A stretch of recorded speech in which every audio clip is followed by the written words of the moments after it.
앵무새가 연불하여 사리가 난 이야기. 중국 하동 땅에 가면 앵무새 사리탑이 있다. 그 유래는 다음과 같다. 당나라 덕종 당시의 실화이다. 하동 땅의 배씨라는 분이 앵무새 한 마리를 기르고 있었다. 그 앵무새를 처음 얻을 때에 주면서 하는 말이, 이 새는 음성이 매우 아름다우며 사람 말을 잘할 줄 아니 무엇이든지 한번 가르쳐주면 그대로 하는 새라고 하였다. 그리하여 그 새를 얻은 배씨는 무척 반가워하였다. 그분은 일찍이 불연이 있어 많은 경전을 보고 연불을 하고 있었다. 경에 보니 극락세계에는 모든 새들이 아름다운 음성으로 법음을 연창한다고 되어 있는지라 이 새 또한 그와 같은 것이라 하여 이름을 재범경이라고 지은 것이다. 재법경이란 부처님 경전에 실린 새라는 뜻이다.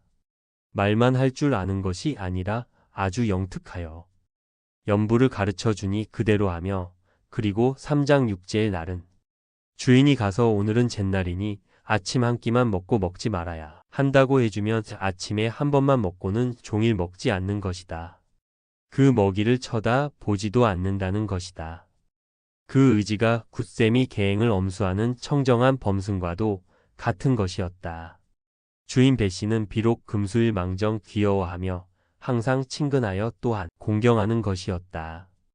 그리고 연불을 다시 가르쳐 말하되 처음에는 생각을 가지고 연불을 함이나 나중에는 생각함이 없이 연불하는 것이라고 말을 해주니 머리를 들어 쳐다보면서 날개를 피어 툭툭 친다는 것이다. 잘 알겠습니다. 라고 응답하는 뜻이었다. 그리하여 항상 연불을 하고 있는 것이었다. 간혹 아무 소리가 없어가서 연불하고 있느냐고 물으면 무견히 대답 안 할 때가 있으며, 혹은 가서 연불 안 하고 있느냐고 물으면 그만 소리를 내어 아미타불하고 지저대는 것이었다. 묵묵히 대답 안 함은 무렴으로 연불하고 있다는 뜻이며, 안 하느냐고 물을 때는 하고 있다는 것으로 크게 아미타불을 부르는 것이다. 이와 같이 간간히 시험해보면 항상 상쾌히 응해주는 것이었다. 그 앵무새의 연불 소리는 참으로 아름다운 음성이었다. 마치 선녀가 부는 피리 소리처럼 맑고 아름다우며 처량한 것이었다. 그러한 목소리로 염염이 상속하여 항상 연불을 하고 있는 것이었다. 그 연불 소리를 듣는 자는 번뇌망상을 씻어주는 듯 마음이 상쾌해지며 무한히 즐겁기만 하더라는 것이다. 그리고 그 맑고 청아한 연불 소리는 또한 듣는 자로 하여금 신심을 일깨워주며 보리심을 발해주기도 하더라는 것이다. 참으로 기특하며 자랑스러운 새인 것이었다. 그리하여 이 앵무새는 인근에 있는 사람들을 발심을 시켜서 연불을 하게 한 것이며, 사람들께 귀염과 존경을 받는 참으로 훌륭하며 장한 새인 것이다. 그렇게 여러 성상이 지나간 것이다. 그 새도 수명에 한도가 있는지라 아마도 세연이 다 되었는지 하루는 주인 배씨가 보니 그처럼 아름답던 몸빛이 빛을 잃고 매우 초췌해 보이며 씩씩하고 활기차 보이던 그 모습이 시름시름하고 있는 것이었다. 그를 본 배씨가 아마도 내가 이제는 그 몸을 버리고 극락세계로 갈 때가 된 것이로구나. 이제 내가 너를 위해 경세를 쳐 줄 터이니 이 경세 소리에 따라 연불을 할지어다 라고 하니 고개를 끄덕거리는 것이었다. 그리하여 경세를 한 번 쳐주니 아미타불하고 연불을 하는 것이었다. 또 경세를 쳐주니 따라서 아미타불을 부르는 것이었다.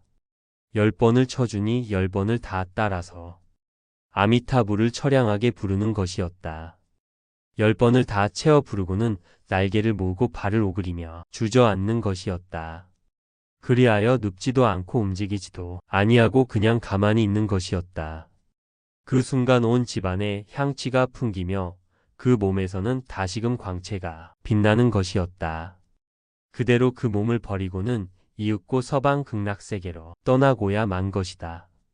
이를 본 배씨는 비갈한 마음과 섭섭한 마음이 금할 길이 없었다. 때는 덕종 정원 19년 7월 4일 날이었다. 이 말을 들은 인근 마을 사람들도 와서 보고는 슬퍼하며 연불을 해주는 것이었다. 그 집 주인은 비록 금수의 몸일 망정 그 지혜롭고 영특함이 사람보다 나음을 찬탄하고 추모하여 사람과 같이 장례를 치르고는 화장을 해준 것이다. 그 몸이 다 타고나니 그 몸에서 광채가 빛나기에 그 죄를 헤쳐보니 사리가 있는데 그 빛깔이 백옥같이 희며 눈이 부시게 빛나더라는 것이다. 그 후 고승혜관 스님께서 탑을 세워 그 사리를 봉안하여 길이 후세에 그 이적을 전하게 했다. 이 얼마나 기특한 일이며 신기한 일이 아닌가. 이러한 미물까지도 아미타불을 불러 사리가 나고 영원히 생사윤회를 초월하는 왕생극락을 하는 것이니 이 염불법이 얼마나 수승한 것이며 그 얼마나 좋은 법이 아니랴. 이러한 금수도 염불을 하여 사리가 나건을 하물며 사람이 되어서 그 어찌 염불을 하지 않을 수 있을 것인가. 염불삼매, 선화상인. 말 한마디 적게 하고 염불 한 번 더 하라. 그대 염불은 망상과 잡념을 없애는 것이니 이제 염불삼매에 도달하여 염불을 받았으라. 불어오는 바람과 고요한 물이 대승을 선포하네. 순수한 마음은 물에 비친 달과 같네. 삼매든 마음은 구름 없는 하늘 같네. 당신이 완전하게 염하여 염불 삼매에 들어갈 수 있다면 바람 소리를 들어도 나무아미타불이요, 비 소리를 들어도 나무아미타불입니다. 당신이 듣는 모든 소리가 부처님 명호를 염합니다. 물이 흐르고 바람이 불어 대승을 선포합니다. 중국의 시인 소동파는 말하길 산의 색은 크고 긴 혀 다름이 아니어라. 신의 소리 모두 맑고 깨끗한 소리로다. 모든 산의 색은 미묘한 법을 선포하는 부처님의 긴 혀입니다. 이는 염불삼매에 도달한 것입니다. 따라서 나는 다음과 같이 개송을 지었습니다. 부처님 명호를 염하여 멈추지 않고 염하여 입으로 아미타 염의 한 덩어리 되게 하고 잡념이 일어나지 않아 삼매를 얻으니 정토왕생을 위한 소망이 헛되지 않도다. 종일토록 번뇌와 사바의 고통을 협오하여 극락왕생을 마음의 필수적 목표로 삼으세. 마음에서 일어나는 세속에 티끌 번뇌를 끊고자 결단하고 불순한 생각을 놓아버려 맑은 생각 찾으세. 부처님 명호를 아침부터 저녁까지 염하면 잡념이 일어나지 않을 것입니다. 당신의 의지에 따라 자연히 염불삼매를 얻어서 극락세계에 왕생할 것입니다. 당신은 사바세계가 고통과 번뇌로 가득 차 있음을 알고 있기에 세속의 즐거움을 끊고 성적 욕구, 갈망 또는 명성과 이익을 위해 분투하는 생각을 갖지 않습니다. 모든 세속적인 관심을 놓아버리고 그것들을 허위로 봅니다. 왕생 극락을 추구하십시오. 이 왕생의 생각이 매우 중요합니다. 이 개송은 염불의 원리를 명확하게 설명하고 있고 당신이 그 맛을 조심스럽게 음미한다면 이 개송이 매우 유익함을 알게 될 것입니다. 산란되지 않은 한 마음이 삼매입니다. 염불 모임에서 부처님 명호를 매일 염하면서 우리는 불성의 씨앗을 심고 있습니다. 각각의 염은 한 개의 씨앗을 심는 것이니 10번 염하면 10개의 씨앗을 심는 것입니다. 하루에 100만 번 염한다면 그 수만큼 많은 씨앗을 심는 것이고 하루에도 그 씨앗들이 싹을 내밉니다. 단지 염하기만 하십시오. 흩어진 마음을 가지고 있다고 해서 염려하지 마십시오. 무색 투명한 진주를 탁한 물에 던지니 혼탁한 물이 맑음을 얻네. 부처님 명호가 산란된 마음에 들어가니 산란한 마음이 부처를 얻네. 염불하는 것은 진흙탕을 맑게 만들기 위해 진주를 혼탁한 물에 던져 넣는 것과 같습니다. 이러한 무색 투명한 진주는 심지어 깨끗하지 못한 물조차도 맑게 만들 수 있습니다. 염불하는 것은 이 진주와 마찬가지입니다. 누가 우리 마음을 채우고 바다 위의 파도처럼 끊임없이 연이어 일어나는 그릇된 생각을 헤아릴 수 있겠습니까?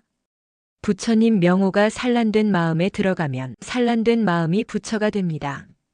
명호를 한번 염하면 마음에 한 분의 부처가 계십니다. 10번 염하면 10분의 부처가 계시고 100번을 염하면 100분의 부처님들이 계십니다. 염하면 염할수록 많은 부처님이 계십니다. 나무아미타불이라 말하시면 마음에 부처님 생각이 있습니다. 당신이 부처를 염두에 둘 때 부처님이 당신을 염두에 두고 계십니다. 그것은 라디오의 커뮤니케이션과 같습니다. 당신이 여기서 염하면 그곳에서 받습니다. 일종의 공명이 있습니다. 염불 할 때는 여타의 그릇된 생각도 갖지 않게 되고 따라서 당신의 잠재된 본성은 상상할 수 없는 공덕을 갖게 됩니다. 나무 아미타불